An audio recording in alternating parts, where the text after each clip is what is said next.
Aloha class. So brief exercise 9-3 is direct labor variance. So there's labor and there's an efficiency variance. So I'm gonna ask for the labor rate variance. So the rate between like what you're gonna pay them, right? Right now we're gonna pay them, they've been paying them $10 per hour. That's what they actually paid them. So that would be your rate variance, and then efficiency would be hours, right? So hours that they're going to work, and let's see how that's going to play out in our problem. So they prepare in-flight meals for the number of major airlines. One of the company's products is grilled salmon and dill sauce with baby new potatoes and spring vegetables. So during the most recent week, they prepared 4,000 meals. So that's, you know, our units, right? It's not parkas, right? Now we're doing 4,000 meals, right? And so our formula A, S, S, S, not QP. This isn't about quantity or price. This is about hours and the rate, right? Hours and the rate, right? Hours and the rate. Oh, hours and the rate, right? HR, AAA, SSS, HR, HR, HR. Right? And so over here, when we look at these four and disregard these two for the minute, hours are staying the same and the rate is changing. So this must be a rate variance, or it could be labor rate variance, you know, as we look at these two. I don't know if you want me to like highlight those and then we just disregard the other two, right? And then after we've done that, we can look at these two. Right, and so over here the hours are changing while the rate is staying the same. So this, we call this an efficiency variance. So not necessarily a quantity that they're using, but how long it took them to do it. Right, the hours, if they're being efficient with their hours. So let's see how. So we have the 4,000 meals. Company prepared 4,000 meals using 960 direct labor hours. So they actually use 960 direct labor hours.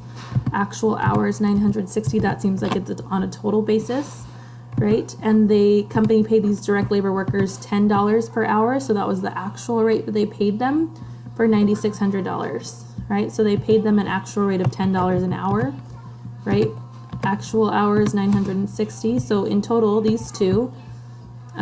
They said they paid them $9,600, right? If you were to times these two together, you would get $9,600, right? So now we'll compare that to the standard rate. How much should they be paying these workers? Well, according to the standard cost for this meal, it should require 0.25 direct labor hours as a cost of $9.75. So the standard rate that we should pay them is $9.75. Why would we pay them more than, you know, is the standard, you know, this is the set rate? Well, we'd pay them more if they were working overtime, you know, if they, you know, couldn't make that many meals in that time period, and so maybe they had to work overtime, something like that. So we could do like the shortened formula. We could do the difference between $10 and $9.75, right? So they paid them 25 cents more, and there was a 960 hours extra at 25 cents more. So we could times that. Or we could times these here, right, and say the difference. You should have paid them $9.75. You paid them $10. This is going to be unfavorable, and we could see the difference here. Minus this one, so $240 unfavorable. If we wanted to do that mathematically, we could have done 10 minus 975 times it by the 960. Yep, it worked out too. So we have an unfavorable labor rate variance, right, 240. Efficiency variance, now we're going to focus on this side. We have our actual hours standard rate. Standard rate would be the same here. Now we need the standard hours. Remember, this is on a total basis. What is the direct labor cost should be incurred to prepare 4,000 meals? How much does it differ from the actual direct labor cost, right? And so we could get what we think it should cost us that should have been incurred, right? So at a standard rate and a standard hours, that's how much it should have cost us, and it'll differ from what we actually incurred, right? And so equals 0.25 direct labor hours times it by the number of units that we're preparing. So remember, we need this on a total basis, right? And so we should be using hours, these $1,000 hours.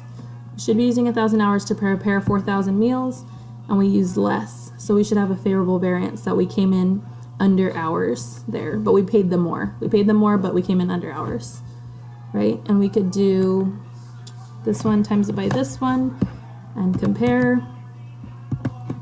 This is going to be favorable because they used less hours, so we have a favorable efficiency variance. And in total, we could do a total variance. Since this one's favorable and this one's unfavorable, we would have to subtract them. Right, this one minus this one, and the favorable is higher. So this would be in total $150 favorable. Favorable variance. So let's look at that question again. What direct labor cost should have been incurred to prepare 4,000 meals? How much did it differ from the actual direct labor cost?